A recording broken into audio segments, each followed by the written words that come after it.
उठवाई ले हम हितावा के दिन में, अठाना बाटे हमारे जमीन में। संतो हाँ अरे यार हेरिया में कोनो बोल दी हमनी खिलाफ वही जो तो बोल कैसे दी रे, कोनो के दिन में बोले के हमनी के जोड़ी से देखे थर थर कापेला स। देखल ना मार्केट में जाए तो भैया भैया भैया गुलन भैया के बैठाव हई खियाव हौ खियाव। तब नाम बनू, नाम बनाए में गांड मराए के परल बनू हमनी के नाम के भौकाल बनू रे सरवा चारो रे। तब पक हां का रे फोन आवता पता नया नंबर से।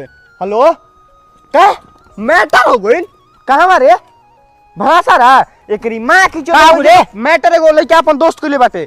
चलता है छौ के छौ गोली ठोक देते ते उजरू आवतनी स्टार्ट कर बाइक तो चल जल्दी चल ओकरा के मार के फाड़। हां कार पंछी ना रा आवत ने तनी एगो झगड़ा भइल बाटे एगो दोस्त कइले बा तारा पहिनी के चदा मारत मारते पलाठी तुर दो जनक ना तारा पहुंच झगड़ा वगैरह में केनहु निखे जाए के काहे हो बाबू तारा पहुंच देखो अपने बेल करावत कर हमरा गाड़ी के नस फाटल जनले कि ना मोबाइल दोस्त अपन ल ते अपन तोरा अपन मोबाइल दे हां मोबाइल नहीं ले ले ठीक बजा घरे गाड़ी लगाओ चुपचाप हटाओ ते बाकी जैसे गाड़ी हम जा घर लगा दे। कौन लागत तो का फोन हरे।